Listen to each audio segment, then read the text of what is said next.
Shalom bagi Bapak, Ibu, dan Saudara yang ingin memberikan persembahan, baik persembahan umum, persembahan perpuluhan, maupun janji iman untuk pembangunan gereja, dapat mengirimkan persembahan melalui mobile banking.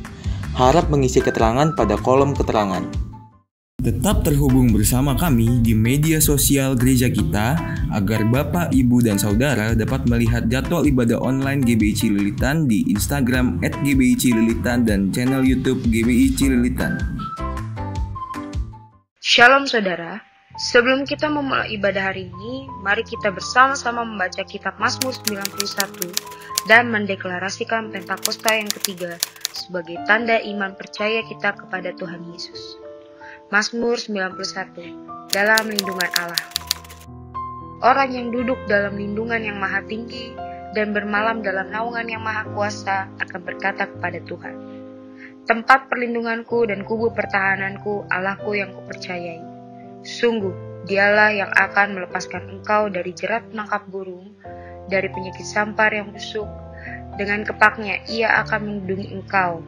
Di bawah sayapnya engkau akan berlindung. Kesetiaannya ialah perisai dan pagar tembok. Engkau tak usah takut terhadap kedahsyatan malam, terhadap panah yang terbang di waktu siang, terhadap penyakit sampar yang berjalan di dalam gelap, terhadap penyakit menular yang mengamuk di waktu petang. Walau 1,000 orang rebah di sisimu dan 10,000 di sebelah kananmu, tetapi itu tidak akan menimpamu. Engkau hanya menontonnya dengan matamu sendiri dan melihat pembalasan terhadap orang-orang fasik. Sebab Tuhan ialah tempat perlindunganmu, yang maha tinggi telah kau buat tempat perteduhanmu. Malapetaka tidak akan menimpa kamu, dan tulah tidak akan mendekat kepada kemahmu. Sebab malaikat-malaikatnya akan diperintahkannya kepadamu untuk menjaga engkau di segala jalanmu. Mereka akan menantang engkau di atas tangannya, supaya kakimu jangan terantuk kepada batu. Singa dan ular tedung akan engkau langkahi. Engkau akan menginjak anak singa dan ular naga. Sungguh hatinya melekat kepadaku, maka aku akan meluputkannya. Aku akan membentenginya, sebab ia mengenal namaku. Bila ia berseru kepadaku, aku akan menjawab. Aku akan menyertai dia dalam kesesakan. Aku akan meluputkannya dan memuliakannya. Dengan panjang umur akan kukenyangkan dia, dan akan kuperlihatkan kepadanya keselamatan daripadaku. Pentakosta ketiga adalah pencurahan Roh Kudus yang dahsyat di zaman now melebihi yang terjadi di Asus Sastri. Pentakosta ketiga akan mengakibatkan penuaian jiwa yang terbesar dan yang terakhir sebelum Tuhan Yesus datang kembali. Pentakosta ketiga akan membangkitkan generasi Yeremia, yaitu anak-anak muda yang dipenuhi Roh Kudus, cinta mati-matian kepada Tuhan Yesus, tidak kompromi terhadap dosa, dan akan bergerak untuk memenangkan jiwa. Pentakosta ketiga lahir di Indonesia dan bergerak ke bangsa-bangsa. Gerakan ini dari timur ke barat dan akan kembali ke Yerusalem. Pentakosta ketiga akan memberikan kuasa untuk menyelesaikan amanat agung, dan setelah itu Tuhan Yesus datang kembali. Shalom Bapak Ibu Saudara sekalian, di tengah kondisi kita yang seperti ini, kita tahu Tuhan turut bekerja dalam segala hal. Di hari Minggu ini, mari kita sama-sama siapkan hati kita, berikan yang terbaik untuk Tuhan, dan mari kita masuk dalam penyembahan. Haleluya, haleluya.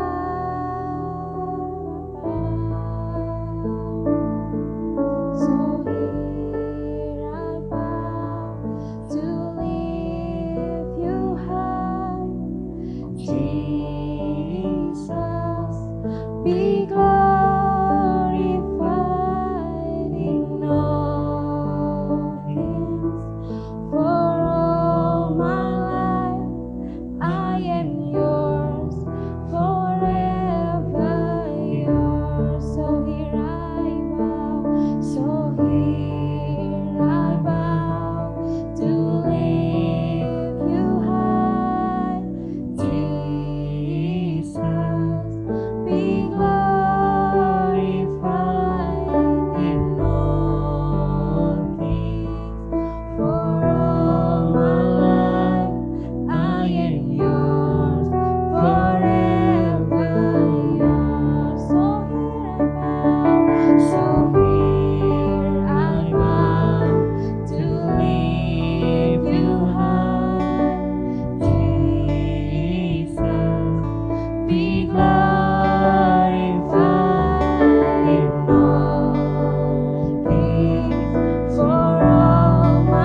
Cobalah aku Tuhan,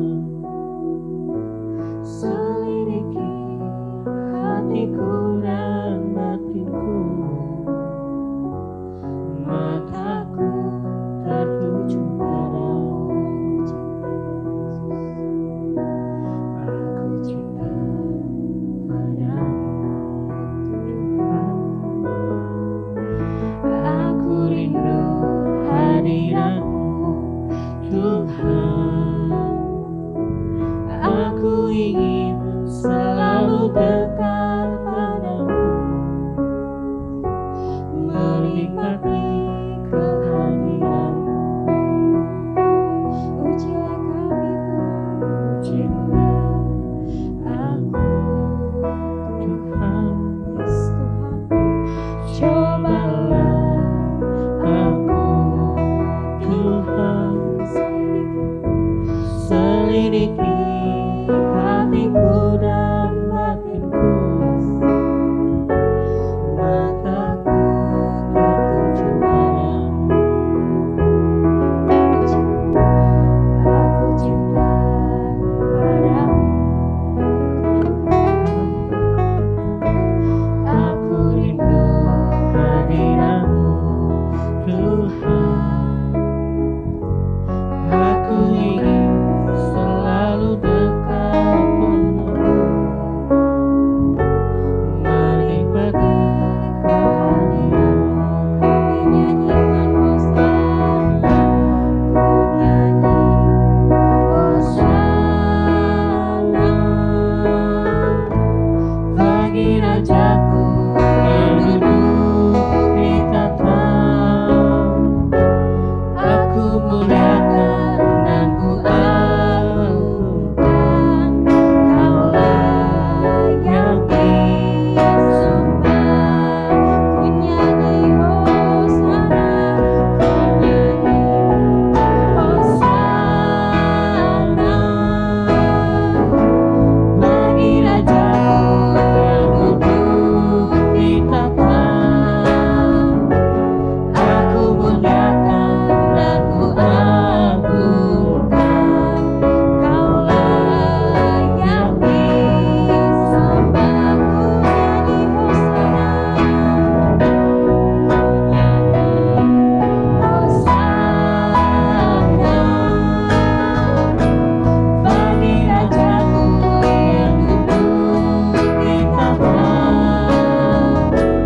Aku muliakan dan ku agungkan, Kau layak disembah.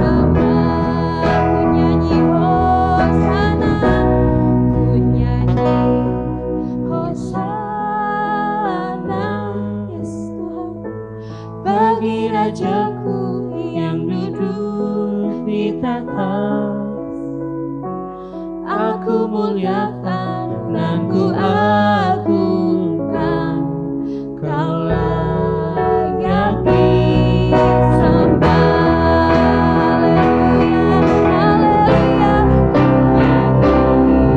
Hosana bagi Rajaku yang duduk di tahta. Aku muliakan dan ku agungkan,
takkan goyah, sebab tangan kasih-Mu tersedia bagiku.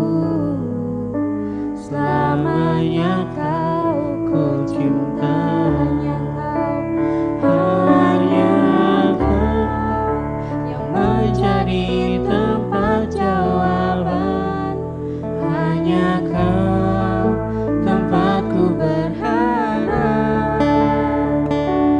Berjalan bersama-Mu ku takkan goyah, sebab tangan kasih-Mu tersedia bagiku. Selamanya Kau ku cinta.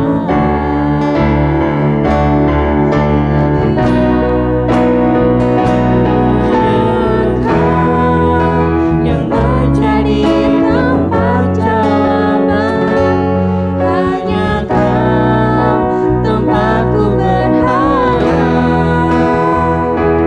Berjalan bersama-Mu ku takkan goyah, sebab tangan kasih-Mu tersedia bagiku.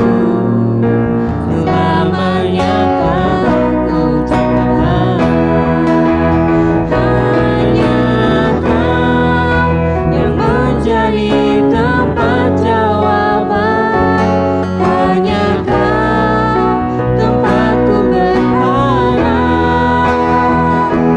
Berjalan bersama-Mu ku takkan goyah, sebab tangan kasih-Mu tersedia bagiku. Selamanya Kau ku cinta, selamanya Tuhan.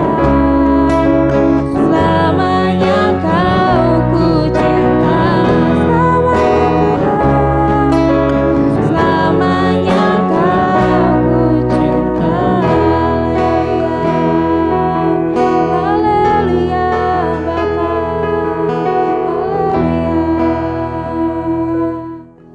Bapak, terima kasih Tuhan Yesus. Terima kasih Tuhan. Biar sebentar Tuhan kami mau dengar firman Tuhan. Biar jadikan rema dalam hidup kami Tuhan Yesus. Biar kami bisa mendengar Tuhan Yesus apa yang dikatakan Engkau melalui pendeta Bapak. Pembicaramu Bapak Tuhan Yesus, Kau urapi Tuhan Yesus. Terima kasih Tuhan Yesus. Kami buka telinga kami Tuhan Yesus. Kami siapkan hati kami. Hanya di dalam nama-Mu Bapak kami telah selesai berdoa dan ucap syukur. Haleluya. Amin. Shalom semuanya. 1 Korintus 3 ayat 16 berkata, "Tidak tahukah kamu bahwa kamu adalah bait Allah dan bahwa roh Allah diam di dalam kamu?" Pada saat kita bertobat dan percaya kepada Tuhan Yesus, maka Roh Kudus, Roh Allah masuk ke dalam hati kita. Kita adalah bait Allah. Mari kita katakan bersama-sama bahwa saya adalah bait Allah. 1, 2, 3. Saya adalah bait Allah. Sesuai dengan Roma 8 ayat 2, bahwa roh yang memberi hidup, yang ada di dalam kita, telah memerdekakan kita dalam Kristus dari hukum dosa dan hukum maut. Pada tanggal 17 Agustus 2020, kita merayakan ulang tahun kemerdekaan Republik Indonesia yang ke-75. Seperti Tuhan memberikan kepada kita kemerdekaan, yaitu merdeka dari penjajahan hukum dosa dan hukum maut. Maka Tuhan sudah memberikan kemerdekaan bagi Indonesia dari segala bentuk penjajahan. Dirgahayu Republik Indonesia. Dalam masa pandemi COVID-19 ini, kita harus melakukan seperti yang tertulis dalam Yeremia 29 ayat 7. Yaitu kita harus mengusahakan kesejahteraan negara di mana kita tinggal. Dan berdoa untuk negara kita kepada Tuhan. Sebab kesejahteraan negara Indonesia yang tercinta ini adalah kesejahteraan kita semua. Yang mau melakukan ini katakan amin. Kita sebagai bait Allah harus hidup dipimpin oleh Roh Kudus. Bukan hidup menurut daging. Roma 8 ayat 13 berkata, Sebab jika kamu hidup menurut daging, kamu akan mati. Tetapi jika oleh roh kamu mematikan perbuatan-perbuatan tubuhmu, kamu akan hidup. Salah satu peran dari Roh Kudus dalam kehidupan kita adalah bahwa Roh Kudus akan mengurapi kita. Pengurapan yang berasal dari Roh Kudus ini yang akan mengajar kita dalam setiap pemikiran, keputusan, dan langkah yang harus diambil. Selain itu, peranan Roh Kudus juga memberikan kepada kita kuasa untuk menjadi saksi Yesus dalam menyelesaikan amanat agung. Di dalam era Pentakosta ketiga ini, untuk menyelesaikan amanat agung, Tuhan menyediakan pengurapan dan kuasa double portion kepada kita. Kita akan melakukan apa yang dilakukan oleh Tuhan Yesus pada waktu Dia ada di bumi ini. Bahkan hal-hal yang lebih besar.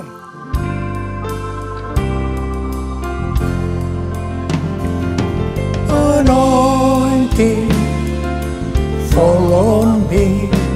Anointing fall on me. Let the power of the Holy Spirit fall on me. Anointing fall on me. Anointing fall on me. Anointing fall on me. Let the power of the Holy Spirit fall on me. Anointing fall on me. Anointing fall on me.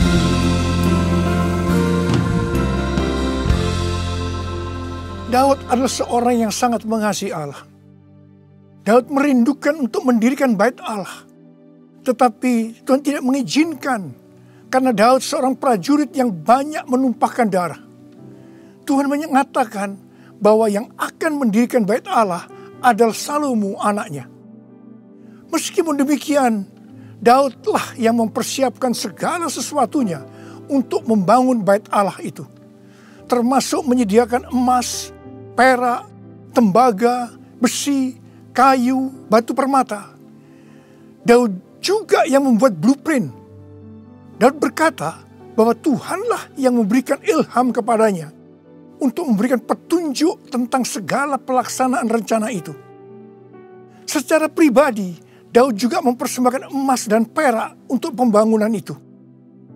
Pada waktu Daud menantang bangsa Israel untuk memberikan sumbangan untuk pembangunan bait Allah, dikatakan bangsa itu bersukacita karena mereka memberi dengan rela dan tulus ikhlas. Demikian juga dengan Raja Daud, dia sangat bersukacita untuk membangun bait Allah yang adalah tubuh kita ini. Syarat yang utama adalah mengasihi Tuhan. Karena kita mengasihi Tuhan, maka kita akan mempersiapkan segala sesuatunya untuk membangun tubuh kita sebagai bait Allah, yaitu membangun kerohanian kita. Salah satunya dengan memberikan persembahan secara materi kepada Tuhan dan kepada sesama. Memberi kepada Tuhan dan kepada sesama bukan hanya bagi orang-orang yang berkelimpahan secara materi, tetapi juga untuk orang yang berkekurangan. Pada waktu kita memberi, seperti yang terjadi kepada Daud dan bangsa Israel, maka kita akan mengalami sukacita yang melimpah. Filipi 4 ayat 4 berkata, bersukacitalah senantiasa dalam Tuhan. Sekali lagi kukatakan, bersukacitalah. Dalam masa pandemi COVID-19 ini, banyak orang yang kehilangan sukacita. Itu memang rencana iblis untuk menghancurkan kita. Tetapi Tuhan memberikan kunci untuk mengembalikan sukacita itu, yaitu dengan cara memberi.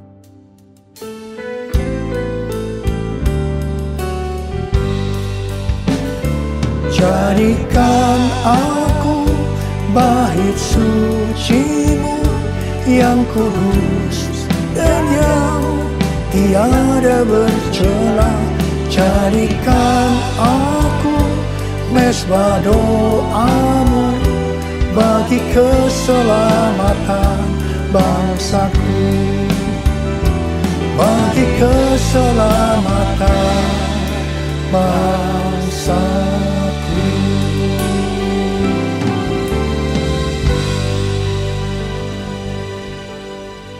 Sesuai dengan 2 Tawarikh 3 ayat 1 dikatakan bahwa Salomo mendirikan bait Allah di Yerusalem di Gunung Moria, di mana Tuhan menampakkan diri kepada Daud di tempat pengirikan Ornan, orang Yebus. Jadi Daud yang menetapkan tempat dari bait Allah Salomo itu. Bait Allah Salomo merupakan perpaduan dari tabernakel Musa dan tabernakel Daud. Tabernakel Musa berbicara tentang hukum Allah, sedangkan tabernakel Daud berbicara tentang doa, pujian, dan penyembahan. Sebagai bait Allah, maka kita harus hidup taat kepada firman Allah dan hidup dalam doa, pujian, dan penyembahan. Saya ingat kepada almarhum Bapak Octavianus sebagai pendiri dari YPPII Batu Malang. Setiap kali saya berkhotbah di kebaktian tahunan dari YPPI di Batu Malang, beliau selalu berkata seperti ini. Di dalam ibadah itu ada 2 unsur. Unsur yang pertama, doa, pujian, dan penyembahan. Unsur yang kedua, pemberitaan firman Tuhan. Itu saja, seperti di gerejanya Pak Niko. Bait Allah Salomo berada di Gunung Moria, di Yerusalem. Gunung Moria adalah tempat di mana Daud disuruh Tuhan membuat mezbah bagi Tuhan dan mempersembahkan korban bakaran dan korban keselamatan. Setelah Daud melakukan itu, maka Tuhan mengabulkan doa Daud untuk negeri itu. Dan tulah penyakit sampar yang mengakibatkan 70.000 orang Israel mati berhenti menimpa orang Israel. Tuhan minta agar kita mempersembahkan korban kepada Tuhan, terutama di tengah-tengah pandemi ini, supaya doa kita dikabulkan Tuhan. Saya bersyukur kepada Tuhan, karena gereja-gereja di Indonesia pada saat pandemi COVID-19 mempersembahkan korban. Bilangan Research Center melakukan sebuah penelitian, dan hasilnya didapati bahwa sebagian besar gereja, yaitu sekitar 75%, pemasukan keuangannya menurun sampai dengan 60%. Tetapi yang luar biasa, justru gereja yang keuangannya menurun 40-60%, gereja itu yang paling banyak memberi. Mereka memberi kepada anggota gereja, memberi kepada masyarakat, memberi kepada gereja lain, melakukan kerjasama dengan pemerintah, melakukan pelayanan sosial. Didapati juga satu hal yang menarik. Bahkan ini bagi saya suatu fenomena. Yaitu bahwa gereja dengan jumlah anak muda yang lebih banyak. Dalam hal ini anak muda yang berusia di bawah 21 tahun. Justru gereja itu terlihat lebih murah hati dan lebih peduli. Wow! Kemudian terjadinya kebangkitan gerakan doa antar denominasi yang diikuti sebanyak 83,8% gereja. Mereka melakukan apa yang dikatakan Alkitab. Mereka bertekun dengan sehati dalam doa bersama-sama. Untuk bisa unity seperti ini, perlu pengorbanan. Saya percaya doa gereja-gereja Tuhan di Indonesia yang mempersembahkan korban seperti itu, yang sekarang berdoa agar pandemi segera berakhir dan tidak terjadi resesi ekonomi, akan dikabulkan oleh Tuhan. Haleluya! Gunung Moria juga adalah tempat di mana Tuhan meminta kepada Abraham untuk mempersembahkan Ishak sebagai korban bakaran. Saya percaya bagi Abraham hal ini pasti sulit untuk dimengerti. Ishak diberikan kepada Abraham dan Sarah pada waktu masa tuanya, di mana mereka sudah tidak mungkin lagi mempunyai anak. Ishak adalah anak tunggal, Hati Abraham sangat lekat kepada Ishak. Dan tiba-tiba Tuhan meminta kepada Abraham agar Ishak dipersembahkan sebagai korban bakaran. Dalam hal ini, Tuhan menguji Abraham apakah Abraham lebih mengasihi Tuhan dibanding mengasihi Ishak. Ternyata dalam pergumulan yang sangat berat ini, Abraham menang. Abraham lebih mengasihi Tuhan ketimbang mengasihi Ishak. Supaya menjadi pemenang dalam pergumulan ini, perlu pengorbanan. Setelah Abraham lulus dalam ujian ini, dia diberkati Tuhan berlimpah-limpah. Untuk menerima pengurapan dan kuasa double portion, Tuhan pasti akan menguji kita untuk melihat apakah kasih kita kepada Tuhan melebihi kasih kita kepada yang lainnya. Termasuk keluarga, uang, harta, kedudukan, harga diri, dan lain-lainnya. Kita harus keluar sebagai pemenang. Dalam Roma 12 ayat 1, kita diminta untuk mempersembahkan tubuh ini sebagai persembahan korban yang hidup, kudus, dan berkenan kepada Tuhan. Sebab itu adalah ibadah kita yang sejati. Untuk mempersembahkan tubuh ini sebagai persembahan yang hidup, artinya tidak mati secara rohani, tidak suam-suam kuku, kudus, dan berkenan kepada Tuhan. Itu perlu pengorbanan. Tidak benar kalau ada orang yang mempunyai pengertian bahwa setelah kita lahir baru, kita bebas melakukan apa saja dengan alasan pasti Roh Kudus yang menuntun sehingga Bapa akan tersenyum. Tidak benar.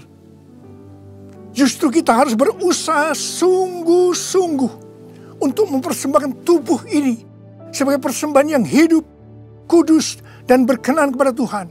Untuk itu perlu pengorbanan.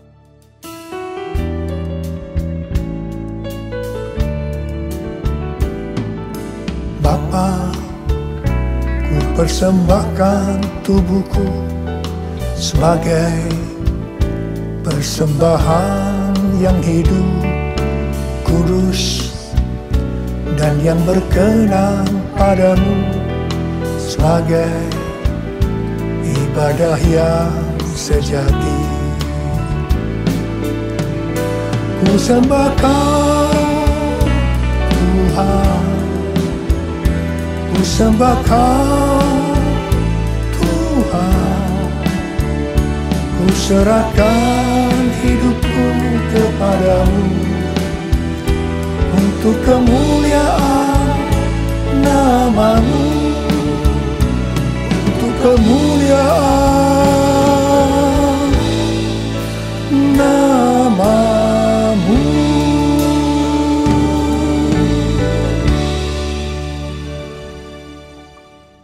Pada awal tahun 2009, Tuhan berkata kepada saya dari Wahyu 3 ayat 11a, bahwa aku datang segera. Saya sudah sering mendengar kata-kata ini. Tetapi pada saat itu ada sesuatu yang lain. Saya gemetar. Dan saya berkata kepada Tuhan, Tuhan, apa yang akan Tuhan kerjakan? Dan apa yang harus kami lakukan? 6 bulan kemudian, Tuhan baru menjawab pertanyaan tentang apa yang akan Tuhan kerjakan dengan berkata, aku akan mencurahkan Rohku. Aku akan mencurahkan Rohku. Pada saat Roh Kudus dicurahkan, akan terjadi seperti yang terdapat dalam Yoel 2 ayat 28 sampai dengan 32. Ada 3 tanda yang akan terjadi. Tanda yang pertama, anak-anak, pemuda, dan orang tua akan dipakai Tuhan secara luar biasa. Katakan amin. Tanda yang kedua, mujizat akan terjadi luar biasa. Tetapi tanda yang ketiga, goncangan juga akan terjadi luar biasa. Dengan adanya 3 tanda ini, maka Yoel 2 ayat 32 akan terjadi. Yaitu bahwa akan banyak orang yang berseru kepada nama Tuhan. Dan mereka yang berseru kepada nama Tuhan, mereka akan diselamatkan. Artinya, akan terjadi penuaian jiwa besar-besaran. Pada tahun 2013, Tuhan berkata tentang pencurahan Roh Kudus ini sebagai Pentakosta yang ketiga. Ini sesuai dengan nubuatan William Seymour pada tahun 1909, yaitu kira-kira 100 tahun ke depan, yang berarti pada zaman now akan terjadi pencurahan Roh Kudus yang luar biasa, yang melebihi pencurahan Roh Kudus di Azusa Street. Sejak saat itu saya terus-menerus memperkatakan tentang hal ini. Siapa yang mengira bahwa goncangan yang terjadi pada tahun 2020, pada waktu era Pentakosta ketiga, ini adalah pandemi COVID-19. Di sini jelas bahwa pandemi COVID-19 ada hubungannya dengan aku datang segera. Pada waktu Tuhan Yesus ditanya oleh murid-muridnya, apa tanda kedatanganmu dan tanda kesudahan dunia ini? Tuhan Yesus menjawab dari Matius 24 ayat 4 sampai dengan 14, yang juga terdapat dalam Lukas 21 ayat 8 sampai dengan 19, yang intinya akan terjadi, yang pertama, goncangan terhadap orang percaya. Yang kedua, goncangan terhadap semua orang yang di bumi. Yang ketiga, pemberitaan Injil di seluruh bumi. Dalam goncangan tadi, salah satunya disebutkan penyakit sampar, yang berarti COVID-19 termasuk di sini. Jadi, pandemi COVID-19 ini adalah bagian dari tanda-tanda kedatangan Tuhan Yesus untuk kali yang kedua. Yang perlu diingat adalah bahwa yang pertama, kita tidak mengatakan bahwa setelah pandemi ini Tuhan Yesus pasti datang kembali. Dalam hal ini kita tidak pernah tahu. Yang kedua, kita juga tidak bisa berkata bahwa Tuhan Yesus pasti belum datang setelah pandemi ini, atau lama setelah pandemi ini berakhir. Dalam hal ini pun kita juga tidak pernah tahu. Yang penting adalah bahwa pandemi COVID-19 ini adalah warning kepada kita bahwa kedatangan Tuhan Yesus sudah semakin dekat. Kalau dalam kitab Wahyu saja, Tuhan Yesus berkata, "Aku datang segera," sebanyak 4 kali. Waktunya sudah dekat, waktunya sudah singkat sebanyak 2 kali. Apalagi hari-hari ini. Pasti kedatangan Tuhan Yesus sudah sangat-sangat dekat. Saya percaya orang yang merindukan kedatangan Tuhan, seperti pada jemaat mula-mula yang selalu berkata, "Maranatha," sebagai doa dan sebagai salam, pasti akan lebih serius untuk menyelesaikan amanat agung Tuhan Yesus. Sehingga pada saat Dia datang kembali, kita akan mendengar suara penghulu malaikat, bunyi sangkakala, dan mendengar nama kita dipanggil. Haleluya!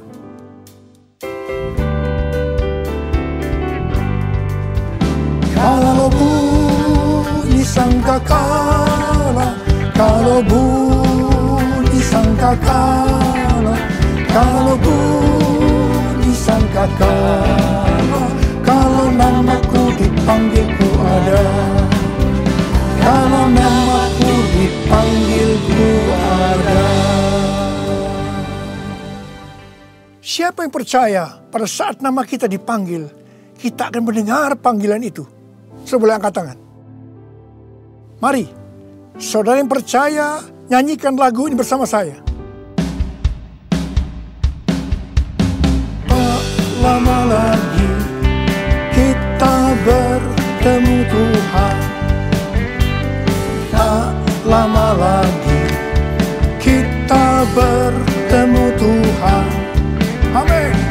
Tak lama lagi kita bertemu Tuhan. Haleluya, haleluya, kita bertemu Tuhan. Haleluya, haleluya, kita bertemu Tuhan.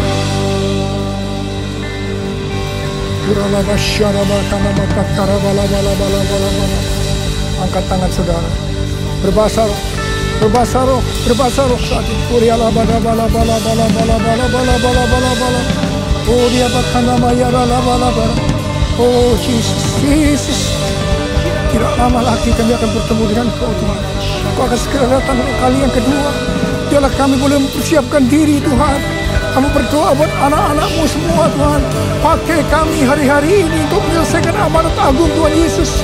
Curahkan pengurapan buat mereka. Terima, terima, terima, terima. Kami berdoa dengan mereka Tuhan. Engkau menyembuhkan mereka yang sakit, yang mengalami kesusahan. Terima kesembuhan. Terima kesembuhan. Terima, terima, terima, terima.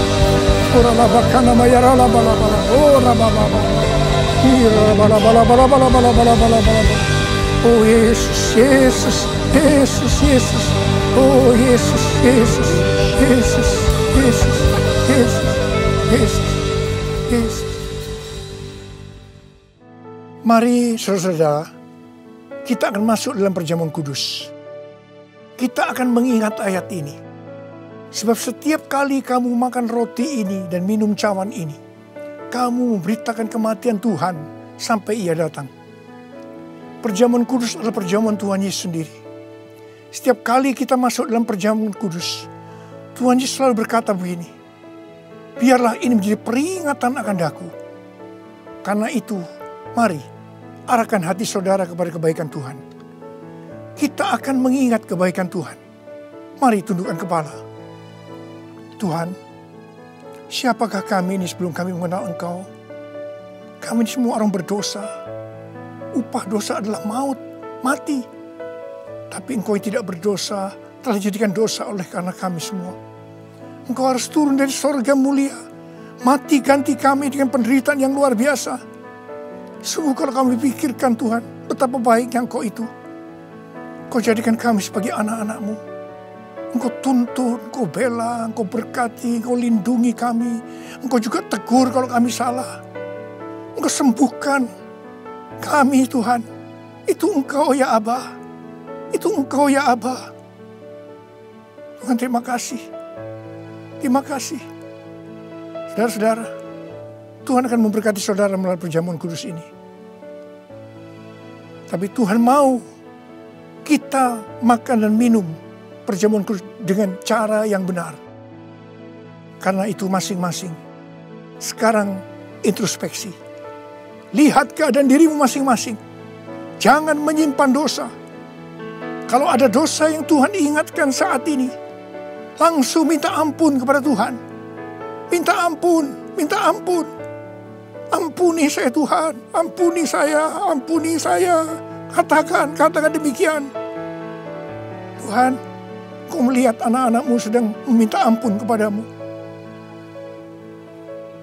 Ampuni ya Tuhan. Ampuni ya Tuhan. Layakkan kami masuk dalam perjamuan kudus. Kami akan masuk dalam perjamuan kudus dengan hati yang penuh ucapan syukur. Dalam nama Yesus kami berdoa. Amin. Sekarang saudara, mari angkat roti di tangan kanan kita tinggi-tinggi. Sebab apa yang telah kuteruskan kepadamu telah aku terima dari Tuhan. Yaitu bahwa Tuhan Yesus pada malam waktu Ia diserahkan mengambil roti. Dan sesudah itu yang mengucap syukur atasnya. Dia memecah-mecahkannya dan berkata, inilah tubuhku yang diserahkan bagi kamu. Perbuatlah ini menjadi peringatan akan aku. Sudah dikasih Tuhan. Bukankah roti yang kita pecah-pecahkan ini adalah persekutuan kita dengan tubuh Kristus? Mari kita makan dalam nama Yesus.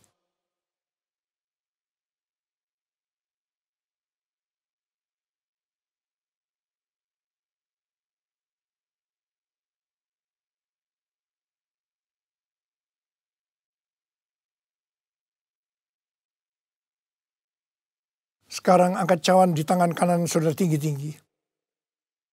Demikian juga ia mengambil cawan sesudah makan lalu berkata, cawan ini adalah perjanjian baru yang dimeteraikan oleh darahku. Perbuatlah ini. Setiap kali kamu meminumnya menjadi peringatan akan aku. Saudara dikasih Tuhan, bukankah cawan pengucapan syukur yang atasnya kita ucapkan syukur adalah persekutuan kita dengan darah Yesus. Mari kita minum dalam nama Yesus.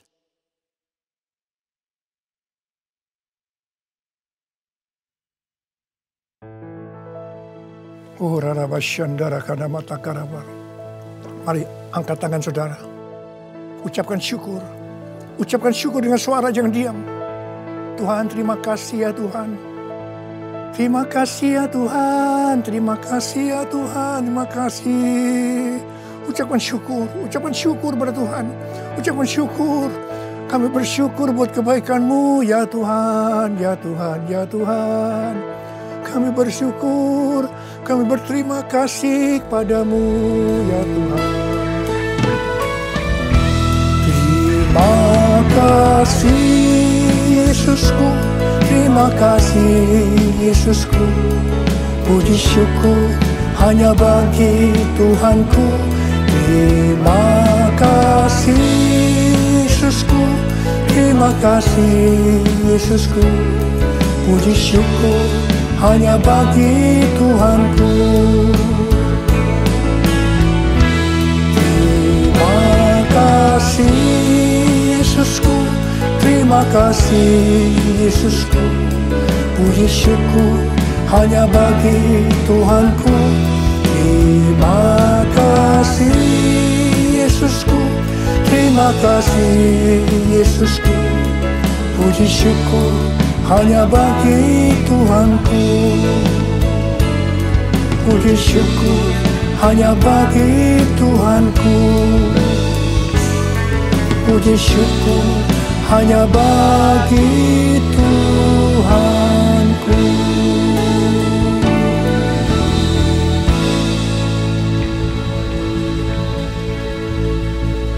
Terimalah berkat Tuhan. Kasih karunia yang berlimpah-limpah daripada Allah Bapa dalam anak yang tunggal Yesus Kristus. Persekutuan yang manis dengan Roh Kudus menyertai saudara sekalian mulai hari ini sampai Yesus datang menjemput kita di awan-awan dan bahkan sampai selama-lamanya. Yang percaya bersama-sama katakan amin.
Aku muliakan dan ku